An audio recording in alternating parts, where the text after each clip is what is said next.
नमस्कार दोस्तों, मैं विनीत आप सभी का स्वागत करता हूं आपके अपने YouTube channel basic to deep science में।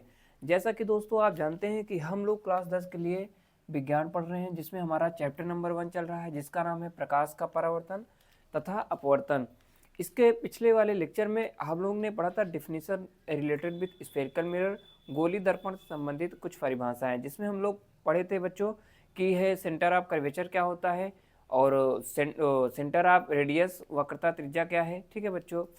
उसके बाद हम लोग पढ़े थे जो है प्रिंसिपल एक्सिस मुख्य अक्ष क्या होता है, प्रिंसिपल फोकस मुख्य फोकस पढ़े थे बच्चों। तो आप लोग अगर वो वाली वीडियो नहीं देखे हैं तो इस वीडियो के नीचे डिस्क्रिप्शन में उसकी लिंक है, जाके बच्चों आप लोग उसको देख सकते हैं। चलिए आज हम लोग जो है बात करेंगे कि प्रतिबिंब जो है इमेज क्या होता है। आज हम लोग बात करेंगे इमेज के बारे में कि आखिर इमेज होता क्या है। ठीक है दोस्तों, इमेज क्या होता है जैसे कि आप लोग समझेंगे। जैसे मान लीजिए दोस्तों ये क्या है, मिरर है। क्या है, मिरर है। अब जैसे इस मिरर के सामने हम लोग कोई वस्तु रखेंगे, जैसे ये मार्कर है, मान लो क्या है बच्चों, मिरर है। इसके इधर क्या होगा, कलई होगा, और इधर कौन सा तल होगा, परावर्तक तल। तो ये हमारा एक मिरर हो जाएगा बच्चों। ठीक है, चलिए। अच्छा मान लीजिए बच्चों क्या है, यह एक मिरर है।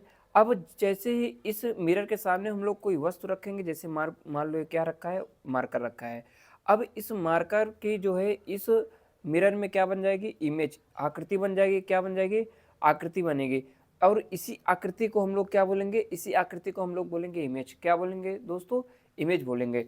तो हम लोग कह सकते हैं कि जब किसी वस्तु को, है ना, क्या बोलेंगे बच्चों, कि दर्पण के सामने जब किसी वस्तु को रखते हैं तो उस वस्तु की दर्पण में आकृति बन जाती है, और इसी आकृति को हम लोग कहते हैं प्रतिबिंब। क्या कहते हैं, प्रतिबिंब कहते हैं। अच्छा, क्या कहते हैं दोस्तों, प्रतिबिंब कहते हैं। या तो एक डिफिनीशन हम लोग क्या बोल सकते हैं कि दो या दो से, क्या बोल सकते हैं, दो या दो से अधिक प्रकाश की किरणें वस्तु के किसी बिंदु से चलकर दर्पण से परावर्तन या लेंस में अपवर्तन के पश्चात जिस बिंदु पर मिलती हैं या मिलती हुई प्रतीत होती हैं, उसे उस वस्तु का प्रतिबिंब कहते हैं। क्या कहते हैं दोस्तों, प्रतिबिंब कहते हैं। इसको थोड़ा हम लोग डायग्राम से समझते हैं, इसका मतलब क्या है। देखिए दोस्तों, जैसे मान लो ये क्या है, मान लो ये क्या है, एक मिरर है। क्या है बच्चों, एक मिरर है। कौन सा मिरर है, यह एक अवतल दर्पण है। क्या है दोस्तों, अवतल दर्पण। तो इसकी जो इसका पोल होगा कहाँ होगा, मध्य में। इसके पिछले वाले लेक्चर में हम लोग ने पढ़ा था दोस्तों। यहाँ ये क्या होगा, सेंटर। ये क्या हो जाएगा दोस्तों, सेंटर। सेंटर और पी के बीच में क्या होता है दोस्तों, एफ होता है, मुख्य फोकस। क्या होता है दोस्तों, मुख्य फोकस होता है। चलिए थोड़ा समझते हैं। जैसे मान लो ये वस्तु यहाँ रखी है बच्चों, क्या है, वस्तु यहाँ रखी है। अब वस्तु के समांतर प्रकाश किरण गई और कहाँ से होकर गई, फोकस से। ऐसे इधर, इधर भी ऐसे कर लेंगे दोस्तों। तो यहाँ पर क्या देख रहे हैं दोस्तों, यहाँ पर देख रहे हैं कि ये जो वस्तु की जो दोनों प्रकाश की किरणें हैं, ठीक है दोस्तों, दोनों प्रकाश की किरणें हैं। ठीक है, ये परिवर्तन के पश्चात जिस बिंदु पर मिलती हैं, अब इमेज कहाँ बनेगा दोस्तों, इमेज यही फोकस पर बनेगा। इमेज कहाँ बनेगा दोस्तों, फोकस पर इमेज बनेगा। कहाँ बनेगा, फोकस पर बनेगा।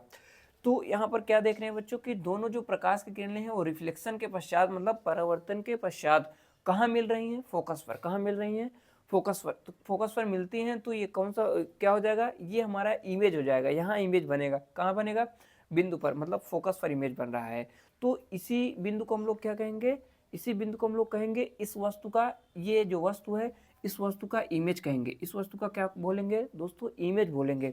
तो हम लोग कह सकते हैं कि दो या दो से अधिक प्रकाश की किरणें वस्तु के किसी बिंदु से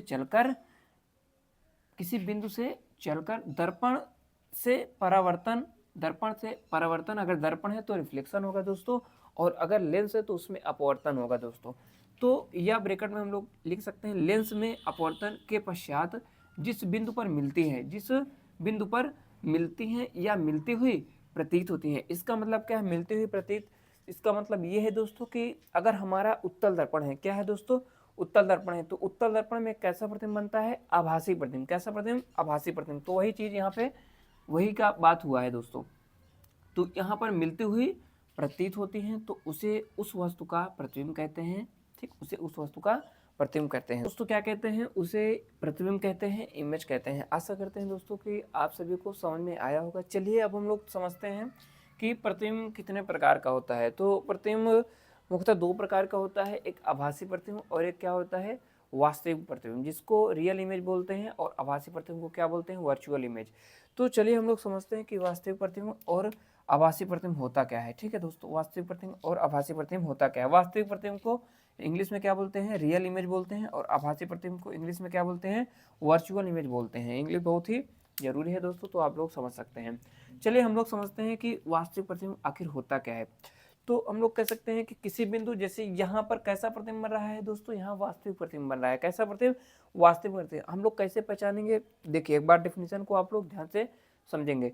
डेफिनेशन क्या है कि किसी बिंदु वस्तु से चलने वाली प्रकाश की किरणें परावर्तन के पश्चात, ठीक है दोस्तों, क्या हो जाएगा, किसी बिंदु वस्तु से चलने वाली प्रकाश की किरणें परावर्तन के पश्चात जिस बिंदु पर वास्तव में मिलती हूँ, जिस बिंदु पर वास्तव में मिलती हूँ, उसे उस बिंदु का वास्तविक प्रतिबिंब कहते हैं। उसे क्या कहते हैं, उस बिंदु का वास्तविक प्रतिबिंब कहते हैं।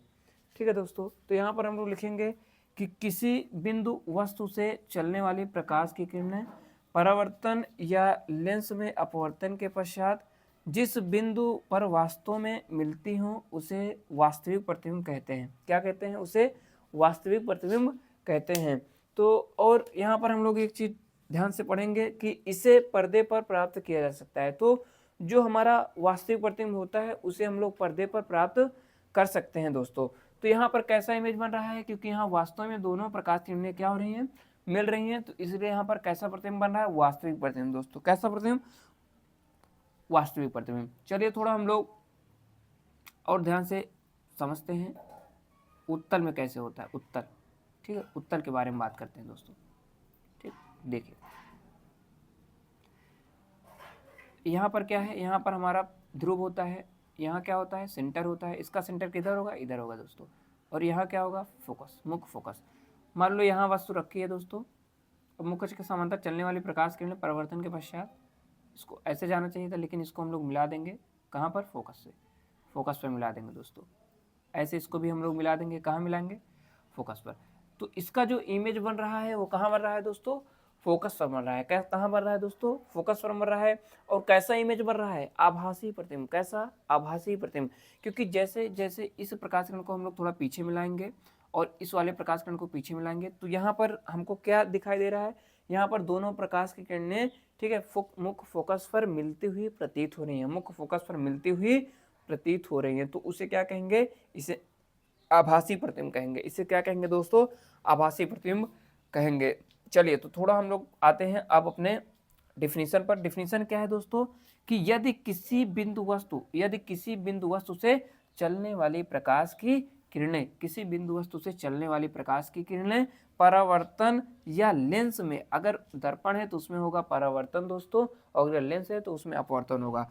तो क्या, प्रकाश की किरण परावर्तन या लेंस में अपवर्तन के पश्चात किसी दूसरे बिंदु से निकलती हुई, ठीक, किसी दूसरे बिंदु से निकलती हुई प्रतीत होती है। निकलती हुई का मतलब होता है इस तरह, ठीक है, या ठीक है, किसी बिंदु पर मिलती हुई प्रतीत होती हैं, तो उसे क्या कहते हैं, उसे हम लोग आभासी प्रतिबिंब कहते हैं। क्या कहते हैं, आभासी प्रतिबिंब कहते हैं। नोट में क्या ध्यान लिखेंगे दोस्तों, नोट में लिखेंगे कि इसे पर्दे पर प्राप्त नहीं किया जा सकता है। तो जो आभासी प्रतिबिंब होता है इसको हम लोग पर्दे पर प्राप्त नहीं कर सकते हैं, और जो वास्तविक प्रतिबिंब है इसको हम लोग पर्दे पर प्राप्त कर सकते हैं। तो ये नोट पॉइंट था दोस्तों, आप लोग इसको नोट कर लीजिए।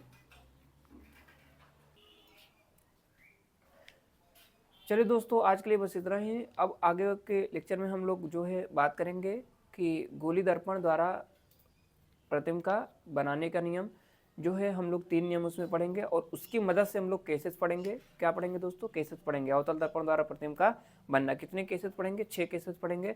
तो आप लोग जो है वीडियो को ज़्यादा से ज़्यादा शेयर करेंगे। ठीक है दोस्तों।